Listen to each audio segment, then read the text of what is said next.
नमस्कार भाई दोस्तों। अभी कल ही न्यूज चल रही थी कि भाई बांग्लादेश ने चेतावनी दी है भारत को चेतावनी। बांग्लादेश ने भारत से निकल कर पाकिस्तान बना और पाकिस्तान से निकल कर बांग्लादेश बना और बांग्लादेश चेतावनी दे रहा है। इतनी हिम्मत बांग्लादेश की नहीं हो सकती। लेकिन ये हिम्मत कहाँ से आई? सबसे बड़ी बात होती है हिम्मत आई कहाँ से। उससे पहले आपको एक न्यूज़ बताते हैं जो 2 दिन पहले की न्यूज़ है। उससे आपको ना बहुत कुछ समझ में आएगा। अमेरिकी ट्रेजरी ने कहा, उसने गोटिक एनर्जी शिपिंग कंपनी और पलियो एनर्जी कार्गो शिपिंग पर प्रतिबंध लगाए हैं। अब आप समझोगे इस पर प्रतिबंध लगाने से क्या हो गया? ये तो कोई बड़ी बात नहीं भाई, प्रतिबंध लग सकते हैं। क्यों लगाए इन शिपिंग कंपनियों का प्रतिबंध? पता है, रूस ने यूक्रेन में अपने युद्ध के लिए महत्वपूर्ण सामान हासिल करने के लिए भारत के साथ गुप्त व्यापार मार्ग अपनाया था।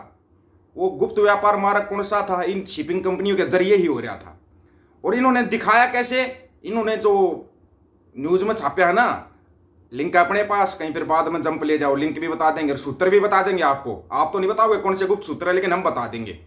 इन्होंने दिखाया है, जो फोटो लगा के दिखाया है, उसमें जो रूस का राष्ट्रीय पशु है यूरेशियाई भूरा भालू और भारत के राष्ट्रीय रॉयल बंगाल टाइगर की तस्वीर छाप उनको गले लगाते हुए दिखाया है। और ये दिखाया है कि ये देखो, ये जो था ना, बताया जा रहा है रूस ने यूक्रेन में अपने युद्ध के लिए भारत से महत्वपूर्ण इलेक्ट्रॉनिक हासिल करने के लिए गुप्त व्यापार मार्ग अपनाया था। उसको क्या किया? अमेरिका ने उस मार्ग को पकड़ लिया। वो मार्ग कौन सा था? शिपिंग कंपनियों के जरिए था वो मार्ग। तो वो जब पकड़ लिया तो इसके जहाजों के ऊपर प्रतिबंध लगा दिया। प्रतिबंध तो लगा दिया, लेकिन इसके अंदर पैसा कितना था, पैसा कितना लगा हुआ था, ये भी आपको ना पता होना चाहिए। लीक हुए रूसी राज्य पत्राचार और अनाम पश्चिमी अधिकारियों का हवाला देते हुए यूके स्थित दैनिक फाइनेंशियल टाइम्स ने बुधवार को रिपोर्ट दी कि रूस गुप्त रूप से भारत से में संवेदनशील सामान प्राप्त कर रहा है, जो मिसाइलों मरीन में इस्तेमाल होता है, और अपने युद्ध प्रयासों के लिए घटकों को सुरक्षित करने के लिए देश में निर्माण सुविधाओं की खोज कर रहा है। एफटी रिपोर्ट के अनुसार रूस के उद्योग और व्यापार मंत्रालय, जो यूक्रेन पर अपने आक्रमण समर्थन करने के लिए जा रहा था, में गुप्त पैनलों के माध्यम से महत्वपूर्ण इलेक्ट्रिक को सुरक्षित करने पर लगभग 82 बिलियन खर्च करने की गोपनीय योजना बनाई थी। 82 बिलियन कितने हो गए भाई? आप देख लेना, मिलियन कितने हो गए, बिलियन कितने हो गए। अब इसमें आपने इसका रोल क्या है भाई?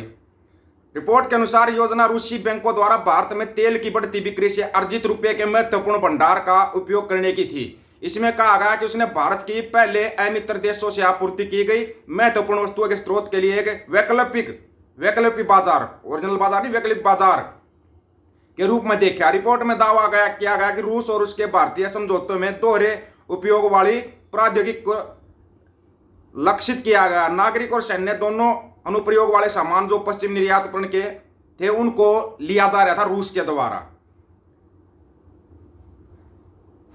पिछले महीने कीव में प्रधानमंत्री नरेंद्र मोदी की यूक्रेन यात्रा के दौरान विदेश मंत्री एस जयशंकर ने रूस के साथ भारत के ऊर्जा व्यापार का सवालों के जवाब में उन्होंने कहा कि यूक्रेन के राष्ट्रपति वोलोदिमिर जेलेंस्की के साथ चर्चा के दौरान यह बात सामने आई और यूक्रेन पक्ष को तंग ऊर्जा बाजार के बारे में समझाया। भारत एक बड़ा तेल उपभोक्ता है, यह एक बड़ा तेल आयातक है, क्योंकि हम तेल का उत्पादन नहीं करते। इसलिए ऐसा नहीं कि तेल खरीदने के लिए कोई राजनीतिक रणनीति है। तेल खरीदने के लिए एक तेल रणनीति है, खरीदने के लिए एक बाजार रणनीति है। तथ्य यह है कि बाजार तंग है और आज ईरान और वेनेजुएला जैसे बड़े आपूर्तिकर्ता जो भारत को आपूर्ति करते थे, बाजारों में स्वतंत्र रूप से काम करने से विवश हैं। वो विवश क्यों है? क्योंकि अमेरिका के प्रतिबंध के कारण वो इसलिए विवश हैं। एफटी रिपोर्ट में कहा गया, मॉस्को ने रूसी भारतीय इलेक्ट्रिक विकास और उत्पादन सुविधाओं में निवेश करने की भी योजना बनाई है, लेकिन साथ यह कहा कि मॉस्को ने अपनी योजना को किस हद तक क्रियान्वित किया है। अभी रिपोर्ट में कहा गया कि अमेरिका उप वित्त मंत्री वैली एडेयमे ने जुलाई में भारत के 3 शीर्ष व्यापारिक संगठनों को पत्र लिखकर चेतावनी दी थी कि कोई भी विदेशी वित्तीय संस्थान जो रूस के सैन्य औद्योगिक अड्डे के साथ व्यापार करता, उस पर प्रतिबंध लगने का खतरा है। एडोमन ने कहा, यह बढ़ा हुआ प्रतिबंध जोखिम लेन देन में इस्तेमाल की गई मुद्रा की परवाह किए बिना होगा। और इसका क्या असर हुआ? जो $500 मिलियन लगा रखे थे भारत ने, 680 बिलियन थे भाई, वो 680 बिलियन का सामान था, वो प्रतिबंध हो गया। तो फिर रूस ने बोला कि हमें तो पैसा चाहिए, अगर आपको तेल चाहिए तो हमें पैसा चाहिए। वो पैसा लेने के लिए यूएसए से 100 टन सोना मंगाया। और यहाँ न्यूज में क्या दिखाया गया था, मंडिया और मंडिया के दलालों ने दिखाया था, ये देखो 100 टन सोना लेके आ गए मोदी जी। वो 100 टन सोना कहाँ गया? वो गया रूस। ये तो नहीं बताया कि वो पैसे के बदले में सोना देने के लिए मंगाया गया था। पहले तो 500 मिलियन वैसे गए, अब यह सोना भी गया। सोना भी गया, अपने को क्या मिला? अपने को मिलेगी महंगाई, बेरोजगारी, गिरती अर्थव्यवस्था। आपको अगर ना पता हो तो एशिया के अंदर श्रीलंका और पाकिस्तान से भी निचले स्तर पर रुपया पहुंच चुका है। क्या बताया भांड मंडिया और उसके दलालों ने? अपना रुपया, भारतीय रुपया पाकिस्तान और श्रीलंका जैसे देशों से भी नीचे चली गई अपनी मुद्रा।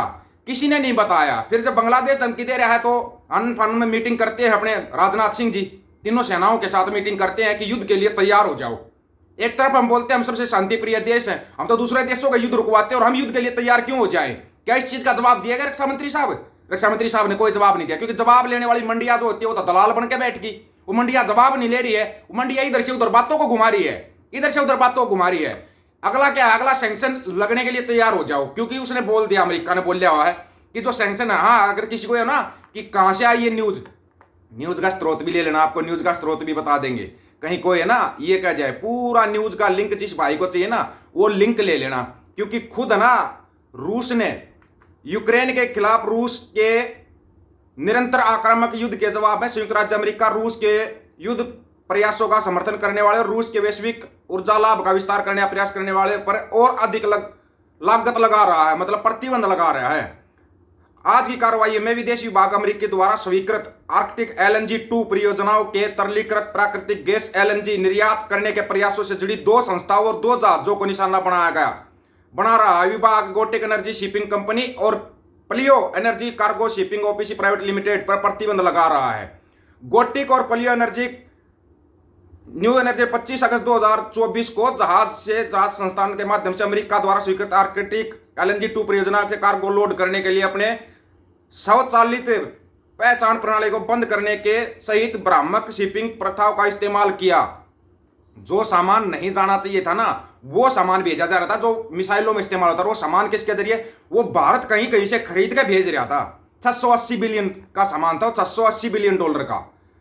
अब वो कहां गए? 680 बिलियन डॉलर गए अपने तो 680 बिलियन डॉलर। उसका क्या असर होगा? उसकी होगी मतलब कि अपने यहाँ पे महंगाई बढ़ेगी तो ये चिंटू क्यों नहीं आना चाहते? अभी पता लगे आपको ये चिंटू क्यों इतना समर्थन कर रहे हैं वहां पे सिखों का विदेश में? क्योंकि इनको पता यहाँ आएंगे महंगाई बढ़ेगी।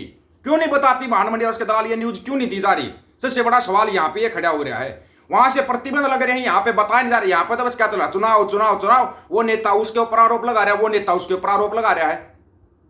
क्या कांग्रेस ने अभी तक ये बोला है कि हरियाणा के अंदर जो बाहरी लोगों का वर्चस्व होता जा रहा है उनको बाहर निकाला जाएगा, उनके समाधान के लिए क्या किया जाएगा? हरियाणा के लोगों को नौकरी नहीं मिलती बाहरी नौकरियों पे आकर बैठ के, उसके लिए कुछ करेगी क्या? तो क्या कांग्रेस, क्या बीजेपी, ये सब अपना ना उल्लू सीधा करते हैं। महंगाई फिर भी बढ़ेगी, उसके ऊपर कोई चर्चा नहीं करने को तैयार। क्यों नहीं चर्चा करने के लिए तैयार है? आप लोगों की क्या राय है? क्या 680 बिलियन डॉलर या 500 मिलियन डॉलर या 100 टन सोना ऐसे ही चलेगा? क्या इसका ऐसे ही होगा? इतनी ज्यादा महंगाई बढ़ेगी, समझ में नहीं आएगा।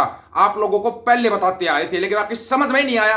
आपको क्या चाहिए? भांड मंडी और उसके दलालों की रिपोर्ट चाहिए। आप लोगों की क्या राय है इसके बारे में? जो अमेरिका प्रतिबंध लगा रहा है और जो अमेरिका की सैप है बांग्लादेश धमकी दे रहा है, इसके बारे में आपकी क्या राय है? राय रखना, आपकी राय का इंतजार रहेगा। सभी साथियों को राम राम, नमस्कार, आदाब, सत श्री अकाल। वीडियो को ज्यादा से ज्यादा शेयर, चैनल को सब्सक्राइब और बेल आइकन को जरूर दबाना दोस्तों। ऑफिशियल दीपक फौजी यूट्यूब चैनल, बात हक और सच की करेंगे, हक सच की बात हम करेंगे। वीडियो को शेयर करने की जिम्मेवारी आप लोगों की। गज के आपको वाहिगुरु जी का खालसा, वाहिगुरु जी की फतेह।